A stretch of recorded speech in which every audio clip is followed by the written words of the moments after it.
aborto. Quisiera tener su opinión también de esto como papá, como legislador. No sé si tiene posturas diferentes y bueno, qué es lo que está viendo a nivel nacional. Porque de repente se alzó ahora la violencia en contra de esto. Terminamos con el tema del aborto y ahora se habla de la educación sexual. Yo lo que creo que en la Argentina nos tenemos que dar, la verdad, que la posibilidad de no hacer de todos los temas que se discuten posturas irreconciliables, ¿no? Tenemos en discusiones permanentes que parece que nos colocan en dos veredas que no tienen punto de encuentro en cuanto al diálogo.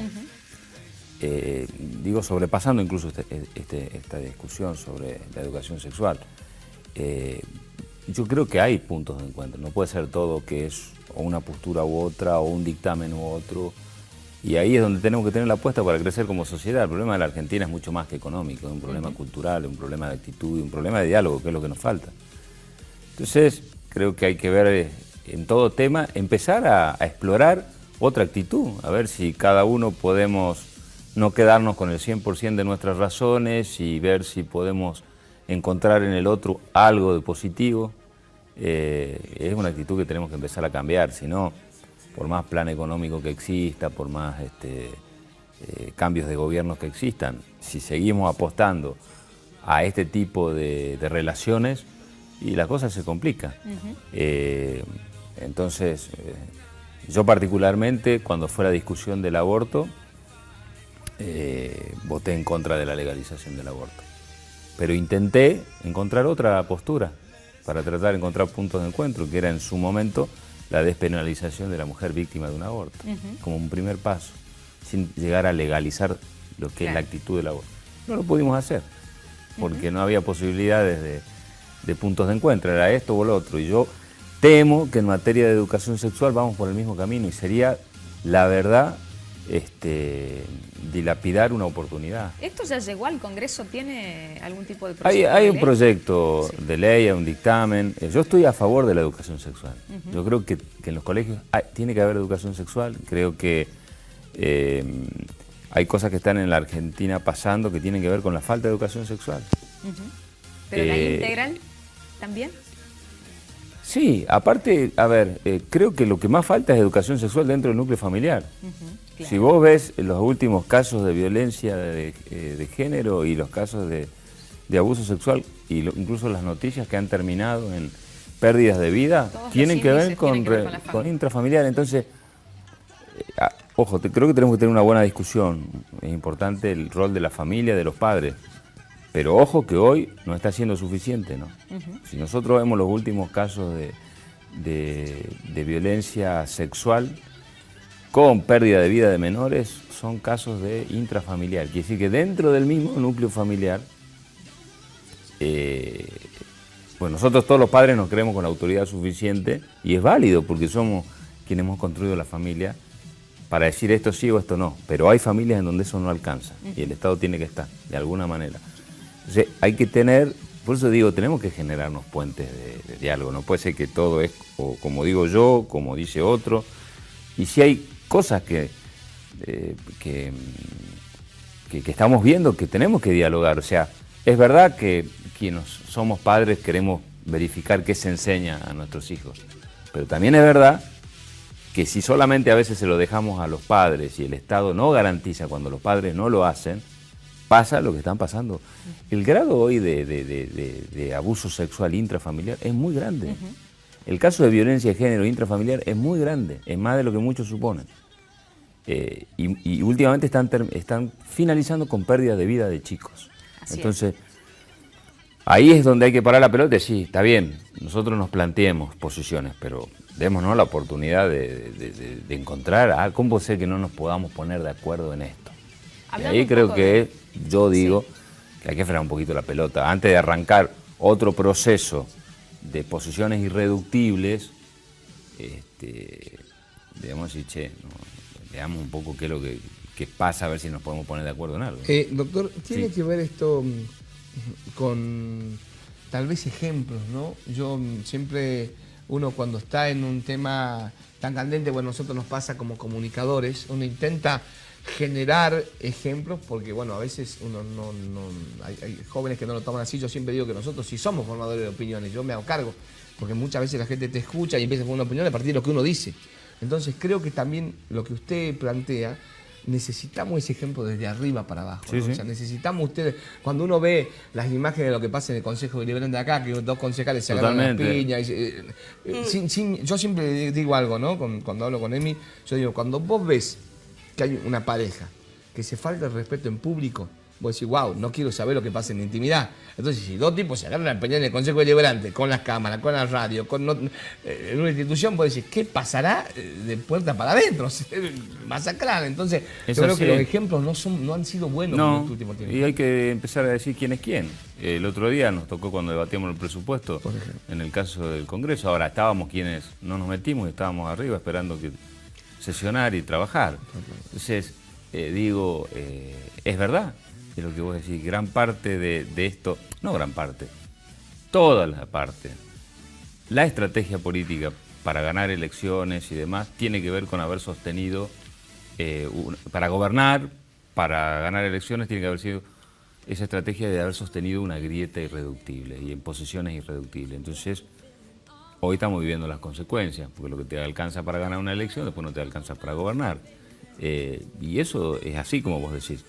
No es que tampoco la sociedad de la noche a la mañana está en estas posiciones.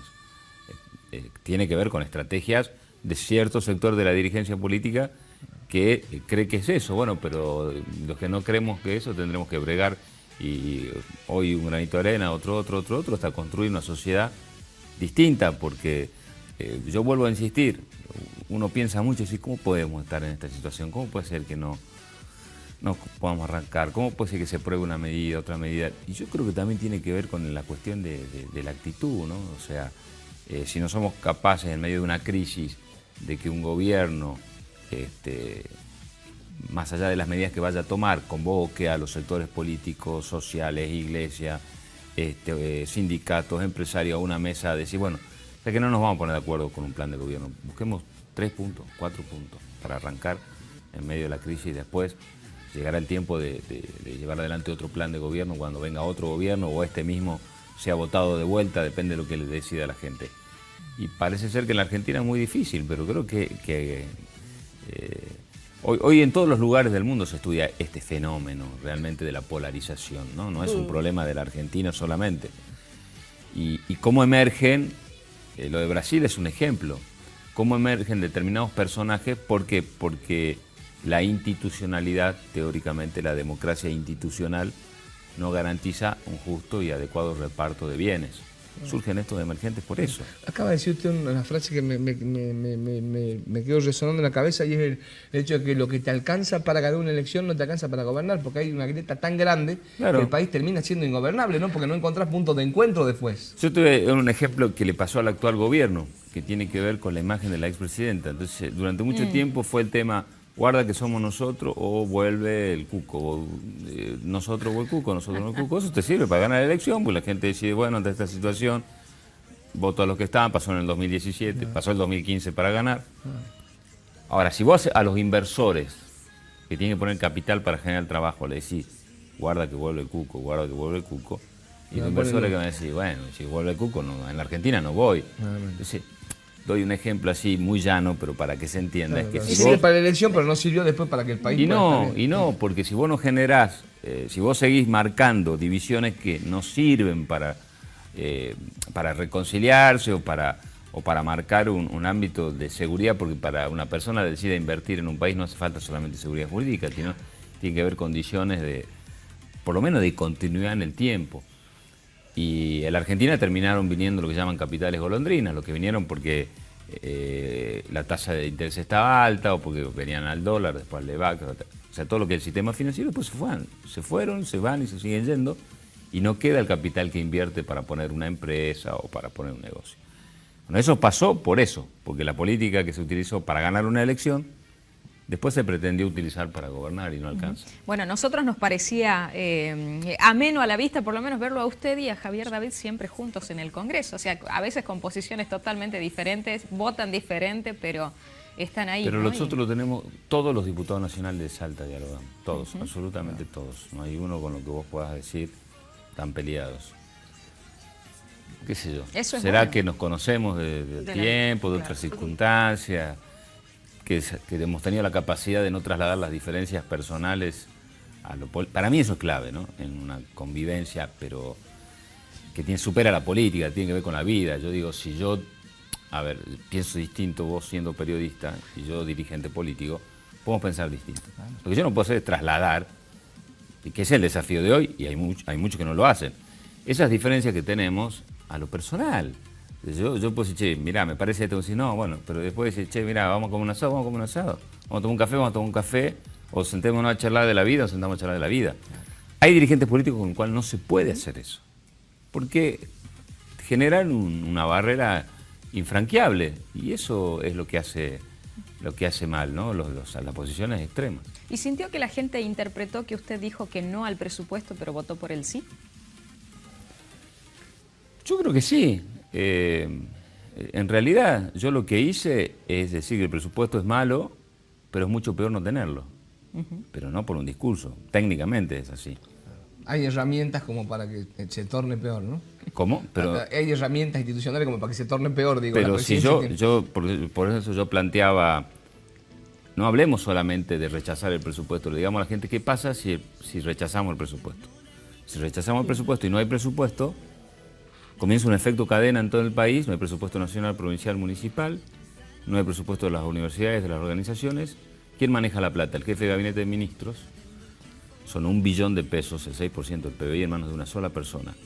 ¿Por qué creen ustedes que no hay un solo gobernador que haya dicho que hay que rechazar el presupuesto? ¿Ustedes creen que no lo hemos hablado con los gobernadores? En mi caso, yo soy presidente de un interbloque, he hablado con todos los gobernadores peronistas, no hay uno solo que me haya pedido rechacémoslo. Hemos trabajado para cambiar un montón de cosas. El fondo compensador de transporte no existía, se incorporó, que son 6.500 millones de pesos para tratar de amortiguar el peso de los subsidios. Temas fondos de vivienda, fondos alimentarios, en el caso de la provincia de Salta. Hemos sacado el artículo, porque si no el presupuesto no salía porque no tenía los votos, que autorizaba al gobierno a renegociar la deuda externa a valores de mercado.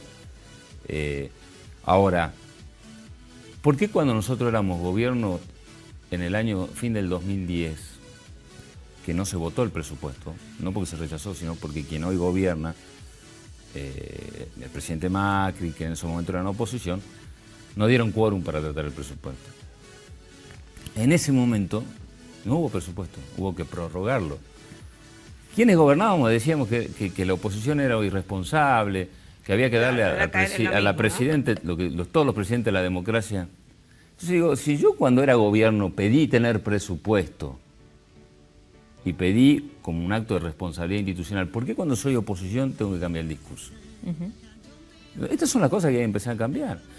A ver, para mí, Pablo Cosiner en persona, dirigente político, hubiese sido mucho más fácil quedarme en mi banca, decir, está todo mal, claro, voto en contra, bueno, y de ahí lo tengo al gobernador, al ministro de Economía, a los intendentes, a los rectores de la universidad, a los directores de todos los organismos, haciendo cola todos los días en el despacho del jefe de gabinete pidiéndole plata. O sea, esa era la consecuencia de no tener presupuesto. ¿Es suficiente el presupuesto que hay? No. ¿Es malo? Sí, es malo. Bueno, habrá que trabajar en el día a día, más allá de las mejoras, para gestionar, para que se refuercen las partidas que necesitamos. Ahora, imagínense un país sin presupuesto en el marco de la crisis que hoy vivimos. En la que estamos viviendo. En 48 era una crisis súper anunciada. Y ahí es donde tenés que decidir vos, como dirigente, ¿a qué apostás? ¿A tener más votos en la próxima elección o a una responsabilidad institucional? Y eso lo veremos el día de mañana. Si yo pienso en qué es lo más simpático para que la gente me vote, y bueno, hago un discurso y vos sabés lo que hay que hacer. Es lo más fácil. Y yo entendí que no, será por la edad que uno tiene, por la experiencia, por haber hablado con los gobernadores. No es que, a ver, hablando con el gobernador, no es que no hemos tenido una charla con el gobernador Urtubey y nos dijo, mire muchacho, este es el riesgo, voten ustedes como quieren, pero este es el riesgo que existe. Esa charla existió. O sea, no seas muy ingenuo. Esa charla existió.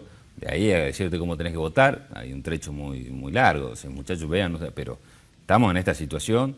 Si el país se queda sin presupuesto, las cosas se complican para la provincia de Salta. Ahora, doctor, usted está más cerca de la gente de Cambiemos, de hecho, ahí tiene reuniones. usted mismo dice, con algunos se puede hablar, tal vez con otros no tanto, digo, ¿no les entran balas? ¿Están convencidos de que es así? ¿Quieren favorecer a un grupo dirigido vuelvo a repetir otra vez de nuevo, lo que decimos, ¿no le entran balas? ¿No les importa nada? ¿O si es un convencimiento real y dicen, no, este va a salir del país? Observo dos líneas hoy ya distintas, muy marcadas dentro de Cambiemos. Una que, como vos decís, está totalmente convencida que es el rumbo correcto, está totalmente convencida que las cosas se están haciendo tan bien, que es quizá la del jefe de gabinete, el equipo económico. Y creo que hay otra línea que entiende que las cosas no están bien y que es la que trabajó y articuló algún grado de consenso para que el presupuesto salga, que es el del ministro del Interior, Rogelio Frigerio, el presidente de la Cámara, Emilio Monzón. Mi opinión personal es que creo que por una cuestión de necesidad de gobernabilidad, en este caso en el presupuesto, el gobierno dio más juego a esa ala más política y más, a mi criterio, más racional en cuanto a ver la realidad, pero que el manejo económico del gobierno está en manos de gente que está convencida que lo que está haciendo está bien, pero por una cuestión ideológica, ya no es un capricho. Yo creo que esto responde a una visión ideológica de quienes creen que la sociedad se construye en función de un capitalismo del derrame y en donde vos acumulando en los sectores que más tienen y eso invirtiendo derrama en el resto. Y en esta teoría del mercado, que la verdad que yo creo que el mercado no encuentro momento de la historia argentina en donde el mercado haya acomodado las cosas a favor de los sectores más vulnerables. Entonces, está esa contradicción, ¿no? Y esa es la clave. Si nosotros podemos tener presupuesto, podemos tener un montón de cuestiones. Si no cambia el plan económico del gobierno, la cosa se va a complicar. Perdón, escribe Norma Gutiérrez y le dice al diputado, está medio entrecortado el mensaje, pero termino entendiendo por qué nos toman por ignorantes. Si se rechazaba el presupuesto, el gobierno lo corregía aunque sea un poco y lo volvían a presentar, aunque sea para lograr una mejoría. Dice Norma Gutiérrez, ¿será que con esa actitud... Se corrigió, ¿no? Claro. Es que no se puede hacer eso técnicamente. A ver, ahí está. Yo digo, pueden sacarme a mí, poner a otra persona que conozca desde el punto de vista constitucional. Si yo rechazo el presupuesto, se rechaza. La ley de administración financiera dice que se prorroga el del año anterior y pasa el jefe de gabinete de ministros a tener las facultades de administración. Entonces, lamentablemente es así. Yo, ¿para qué voy a mentir? Sí. Me voy yo, consultan lo que digo y la autoridad, no, Cosiner mintió. La verdad que acá dice que se puede modificar el presupuesto hasta que se trata. Cuando se rechaza, se rechaza. Entonces, ese es el problema. Entonces, una cosa es decir, una cosa es decir, a ver, no lo aprobemos todavía, vamos avanzando, y otra cosa es decir, lo rechacemos. Son dos posturas distintas. Si vos me decís, bueno, podíamos haber intentado, bueno, sí, bueno, pero hay quienes planteaban rechazar, y la verdad que no se puede rechazar, como dice el gobernador, es quitar un instrumento de gobernabilidad. Yo digo, a ver, en el caso de Salta, yo soy oposición a Macri, pero gobierno Salta, como yo cuando digo gobierno Salta, porque yo no soy de los que cree que cuando uno dice pertenezco a un proyecto político vas y te gusta cortar la cinta y que te saquen la foto al lado de la gobernadora cortando la cinta y después, claro, en los momentos difíciles donde haya pues chugar, no sé, yo no lo conozco a este hombre. Yo vengo de otra construcción quizá más vieja de la política, creo que cuando jugás, jugás, hasta el final del partido. Es como cuando sos amigo. Y si tu amigo a veces se manda si una está macana, jugando mal el partido, y che, en el medio de la cancha, che, vos correte, veamos de ubicar, o en el entretiempo charlamos y vemos cómo acomodamos los jugadores. Pero no, digamos, yo juego hasta el final. Después, tocó el silbato, vos decís, che, me quedo en el equipo, no me quedo, estoy de acuerdo, no estoy de acuerdo. Pero mientras se juega el partido, jugamos todos juntos. Totalmente. Yo soy de esa idea. Entonces digo, a mí me hubiese gustado que dejen sin presupuesto al gobierno del cual formo parte, y yo creo que cada uno de los gobernadores también trabaja de esa manera, porque tiene que gestionar todos los días. Entonces, eso depende de la situación que vos te coloques. Entonces yo digo, no se puede rechazar el presupuesto y modificarlo. Si se lo rechazás, ahora te tenés que hacer cargo de esa situación. Y yo sigo insistiendo, y esto no tiene que ver con una cuestión de voto, la verdad me importa muy poco los votos que yo pueda obtener en la campaña del año que viene. Muy poco. no quiero ser responsable de que el país entre en un barranco que después nadie lo pueda parar. Entonces, si el país se queda sin presupuesto y una crisis clavada en 48 horas profundizada. Entonces, digo, esta era la situación. Hablando un poco de transporte y el subsidio, significa amortiguar esa cantidad de dinero que va a impactar en Salta. Le tendría que preguntar al ministro, pero bueno, recién están pudiendo terminar con el presupuesto del año que viene también por esta situación. ¿Pero qué significa? En el acuerdo fiscal que firman los gobernadores hay un acuerdo de hacerse cargo de la política de subsidios en materia de transporte. Y por otro lado se reciben recursos que tienen que ver con reforma tributaria, por ejemplo, el impuesto a bienes personales. Se crea un fondo, que es lo que nosotros planteamos como novedoso, un fondo compensador. ¿Para qué? En el caso, primero, ese fondo se distribuye de dos maneras. Hay una parte automática, que son más de 400 millones que van a ingresar a la provincia de Salta para amortiguar el impacto de ese subsidio, o sea que el aumento del boleto no se plantea, como dice, el boleto tendría que irse a 40 además. Y lo segundo, que en el caso de haber un efecto de déficit en el sistema del transporte, cada provincia pueda presentar su proyecto de saneamiento del sistema de transporte y ser financiado. Es un fondo que lo que busca es justamente que no sea la gente la que pague las consecuencias de la quita de subsidios. Sí había una realidad en la Argentina, los subsidios financiaban el 80% a la Ciudad de Buenos Aires y a la provincia de Buenos Aires. Eso había que resolverlo en algún momento. Bueno, ¿cómo hacemos para que al resolverlo no termina pagando el pato las provincias? Bueno, esto tiene que ver con eso. Ahora, el tema de las pymes sigue cayendo, ¿no? Sigue siendo... Y sí, va a caer con tasas de interés al 70% como hay hoy.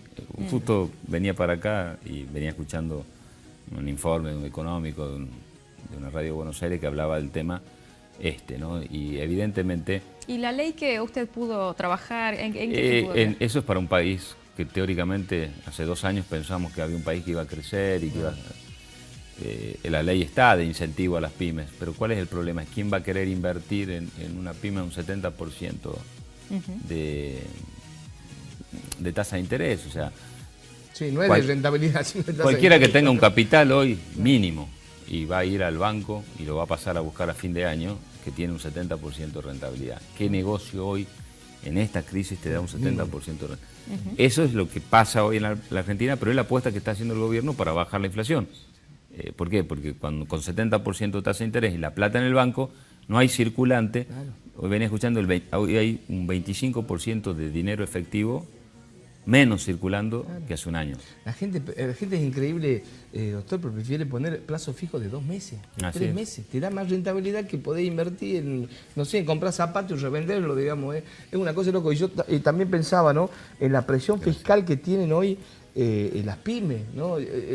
La AFIP hoy está a la casa de la gente que es la que tal vez menos tributa, pero hoy, por ejemplo, dejar de pagar el monotributo. Ya no. Tengo un montón de amigos que le han dado de baja el monotributo por no pagar 5 o 6 meses. Y voy a decir, ¿cómo puede ser esto? Y porque no me alcanza hace 6 meses que en vez de echar a alguien, porque en la pyme tengo un empleado, en vez de dejarlo afuera, digo, bueno, voy a dejar de pagar el monotributo unos meses y voy a intentar hacer un plan de pago de baja. Cuando le tienen que pagar los pocos pesos que por ahí cobran, no te puedo pagar porque está de baja de AFIP. De oficio, no te avisa, no te llega una notificación de la casa. O sea, están arrugando el último papelito que va quedando. O sea, no van contra las grandes empresas, o por lo menos no las conocen, pero a las pymes, a los pequeños empresarios de cada provincia, los están ahogando cada vez más, ¿no? Bueno, ahí sí, que es lo que vos decías y tiene que ver con lo que está planteando vos. Ahí, lo que quedó pendiente, nosotros seguimos insistiendo, el artículo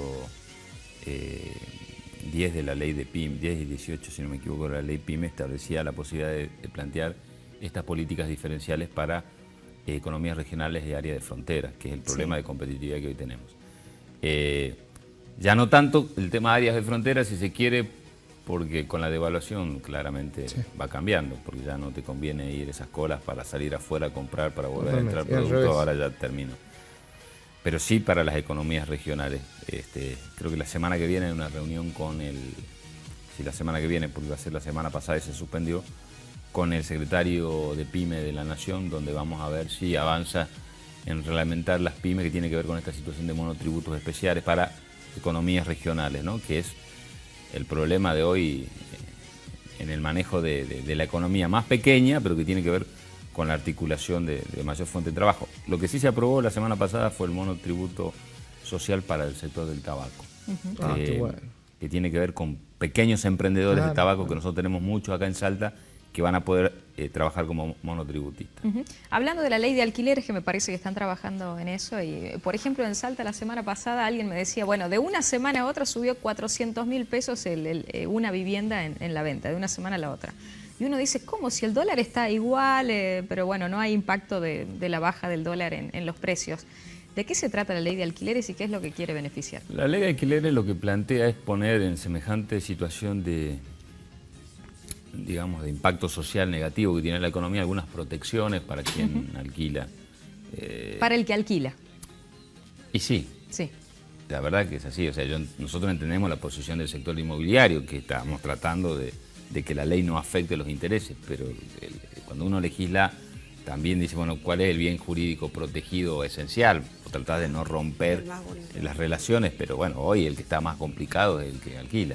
Totalmente. Entonces, tratar de resolver el problema de las comisiones, realmente sincerar la cuestión de las comisiones y decir, cuando yo voy a alquilar una vivienda a quien yo pago una comisión, ¿trabaja para mí o trabaja para la empresa que me quiera alquilar o para el dueño del bien? En función de eso, determinar quién debe pagar la comisión, establecer un periodo mayor de plazo de alquiler, establecer la posibilidad, por ejemplo, que el último mes que establecía como mes de depósito también pueda utilizarse para el pago de servicios atrasados, una serie de cuestiones que permitan darle mayor estabilidad hoy a quien alquila, y actualizar una ley que tampoco resuelve todo, pero sí por lo menos te da mayor perspectiva y saber que, no, es que sí es tierra que frente de nadie, a la carencia sí. de viviendas hay cierta protección. Sí. ¿No? Y creo que también hay algo, no lo escuché, por eso se lo planteé a algunos legisladores, el hecho de, me parece que sería muy bueno, porque está pasando en muchos casos, aquellos que hacen un contrato de alquiler y después está cerca de tu casa y tu casa ya está 8 meses antes que se expire el contrato. Muchos contratos son muy abusivos, con multa, o sea, encima que estás llegando a tu casa propia. Bueno, ahí también lo que hace falta un poco de docencia, creo, es que ningún pacto privado en materia de multas o de plazos puede ser contrario a lo que la ley establece. Eso pasa a veces, ¿no? Que frente a las... Por eso digo, cuando uno paga una comisión a un intermediario, claro, ¿a quién realmente está asesorando? Claro, te tiene que asesorar mínimamente.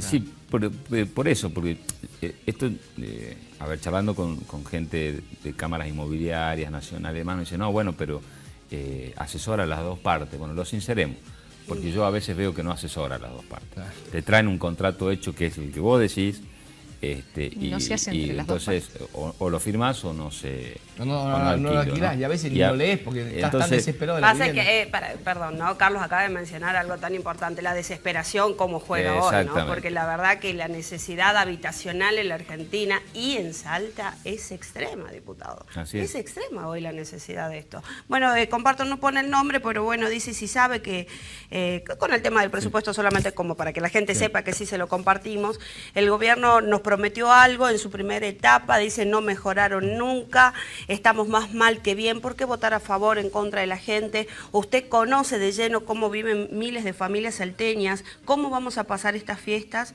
No, horrible, dice realmente. Sí, bueno, el tema no es votar a favor del gobierno. Digamos, yo quiero que este gobierno, cambiarlo al gobierno, quiero ganarle las elecciones a este gobierno. Me parece que va a haber que trabajar una alternativa electoral. No tengo nada que ver con el gobierno de Macri, no estoy de acuerdo. Pero estoy seguro que si el país no tiene presupuesto, las fiestas serían peores todavía. No me cabe duda. Porque conocemos de lo que representa para la Argentina algunas cuestiones, ¿no? Y también hay que bajarle un poco el precio al tema del presupuesto. Claro. O sea, el presupuesto es un ordenamiento de un proyecto de inversión de dinero del Estado en el transcurso de 12 meses.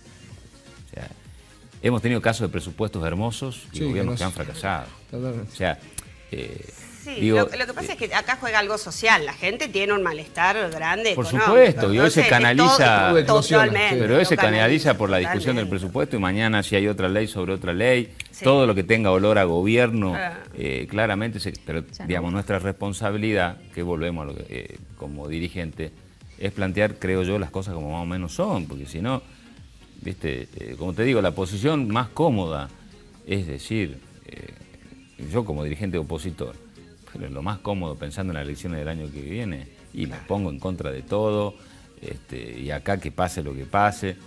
Ahora, yo sé que al otro día le estoy haciendo mal a mi provincia también, porque yo no quiero que la provincia quede sin presupuesto, y además que tengamos que ir a una situación en donde el grado de arbitrariedad tan grande.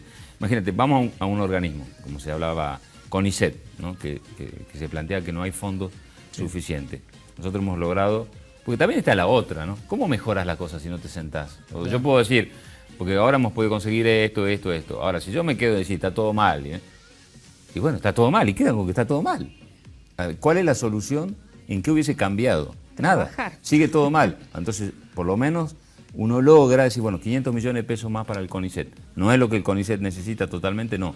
Es algo más. Ahora digo, no tener presupuesto implica que ese organismo ni siquiera va a tener ese refuerzo de partida. Claro, tiene que tocar la puerta. Tiene que tocar la puerta todos los días, porque si no, no tiene para pagar los sueldos a los científicos, o el INTA no tiene para hacer los emprendimientos.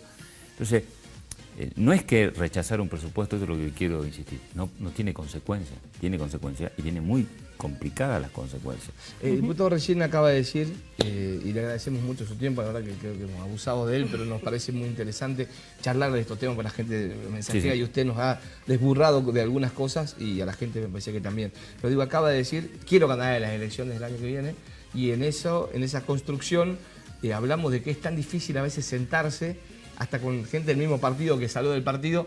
Yo, por ejemplo, celebré, bueno, yo también soy bastante utópico con estos temas, pero celebré... ¿Nacional o provincial? No, nacional. Ah, bueno. No, porque hay una construcción nacional, ¿no? Y yo a ver, hay gente que a veces no sale en la foto, ¿no? Y me hago cargo de lo que digo. Uno de ellos es el diputado Cosines, pero es el que va a consenso, llama. Después hay otro que sale en la foto, o en el caso del gobernador, que está bien, porque es la cara visible de un proyecto, pero vuelvo a insistir, hay gente que llama, que se reúne, que viaja antes, y el diputado es uno de ellos. Por eso digo, ¿cómo fue el hecho de juntar?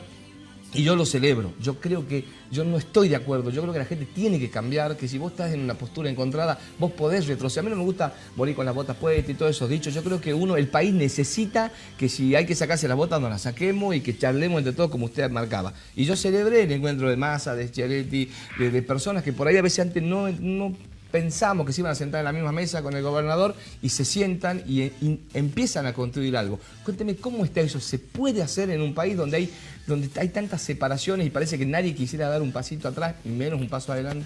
Sí, se puede hacer y se va a hacer.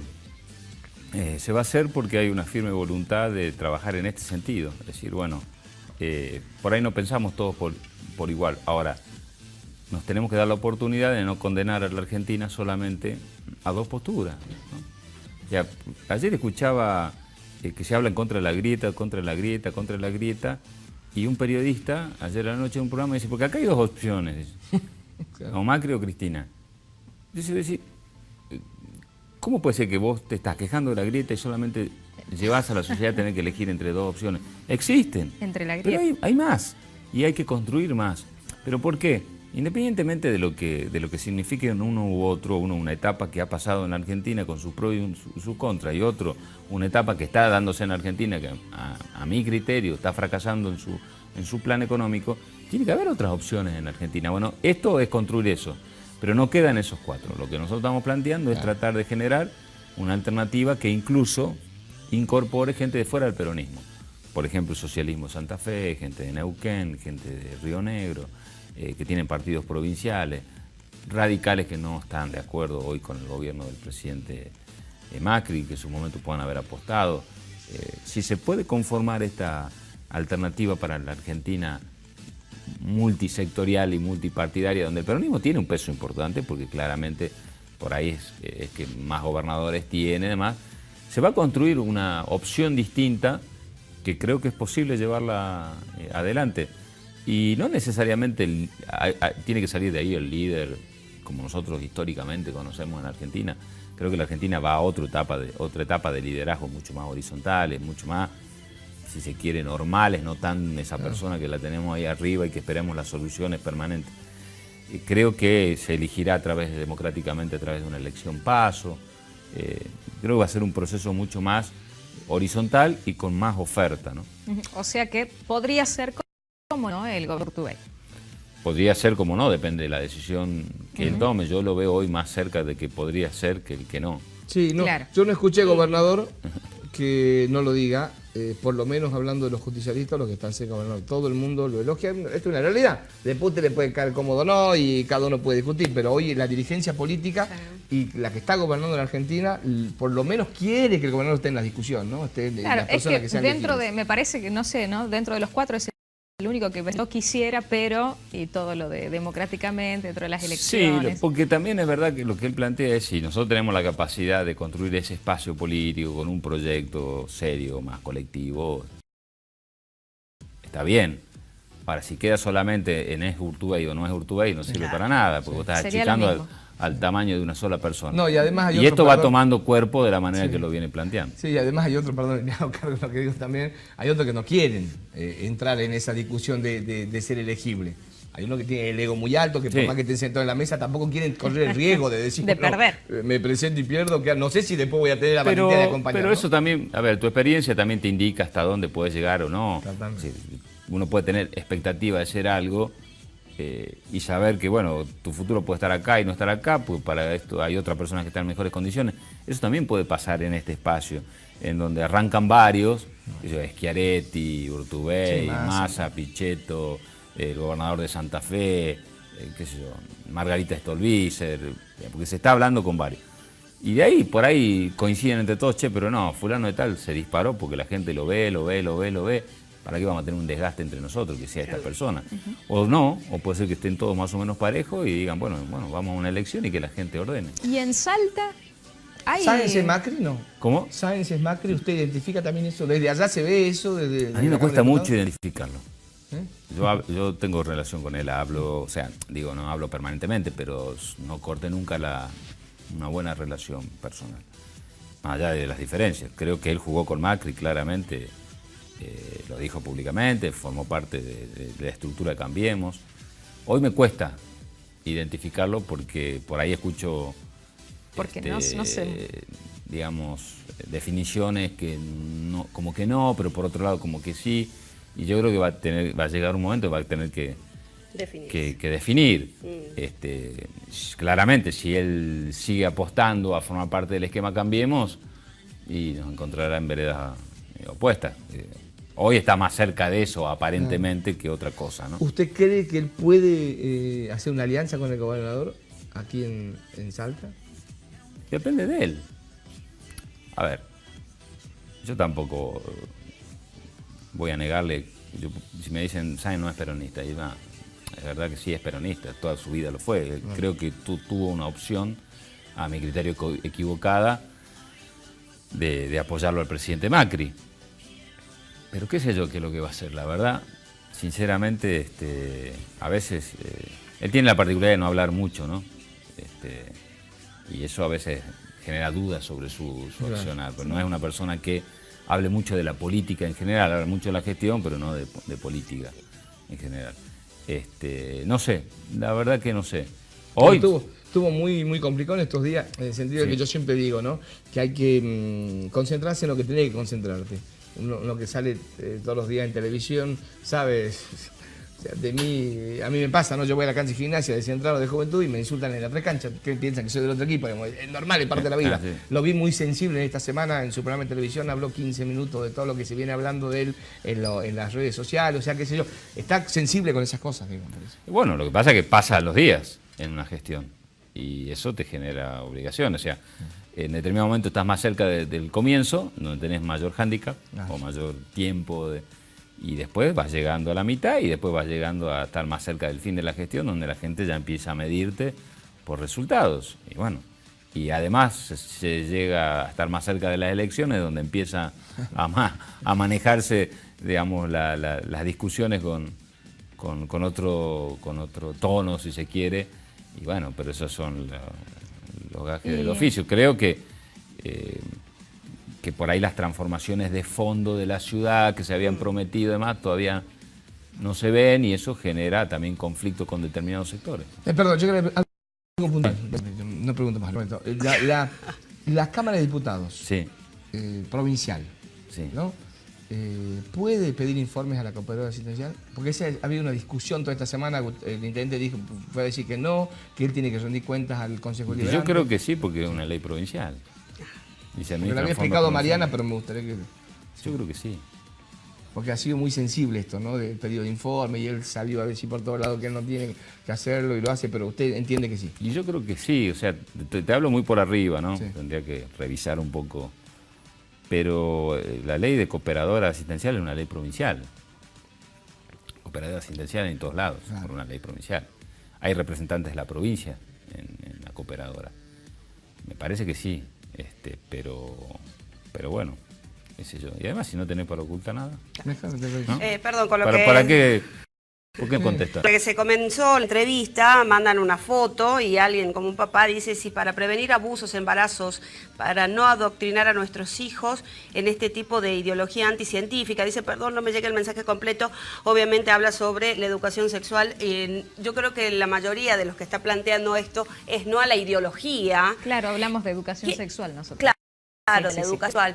Y ahí es donde yo solo planteo que hay tanto desconocimiento y hay tanto en las redes sociales que uno, la verdad, necesita tener una bajada real de lo que están trabajando. Si es verdad todas las cosas que están circulando o no. Porque a los papás no estamos en Bueno, por desacuerdo eso- que se eduque, Claro. sino en qué se va a educar. Sí, yo te digo que también he visto, y a mí me preocupa algunas declaraciones cuando se traen a ejemplos, que vos lo que decías, ¿no? Ejemplos puntuales, cosas que no son, digamos, ¿no? O sea, educar sexualmente no. Yo dije no, porque escuché a algunos papás que planteaban no, porque yo no quiero que los obliguen a pintarse en un jardín de infantes, o le enseñen cómo masturbarse, o le pregunten a una nena de 10 años si quieren que la penetren. Bueno, eso no es educación sexual, eso no está en ninguna ley, son delitos, son abusos.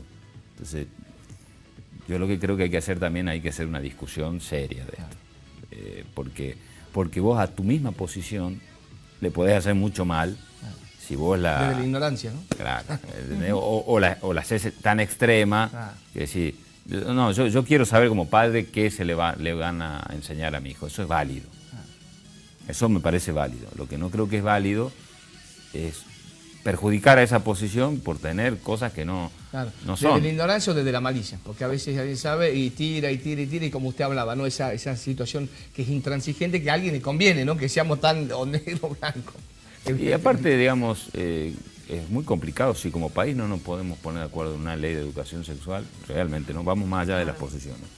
Si no nos podemos poner de acuerdo en una ley de educación sexual, realmente como sociedad estamos muy complicados. Porque es algo que nos tendría que unir a todos frente a los momentos que estamos viviendo hoy en la Argentina. Con nuestros ¿no? hijos. Es que estamos complicados. Sí. Bueno, doctor, gracias por el Gracias. tiempo. No, gracias a su ustedes. tiempo, pero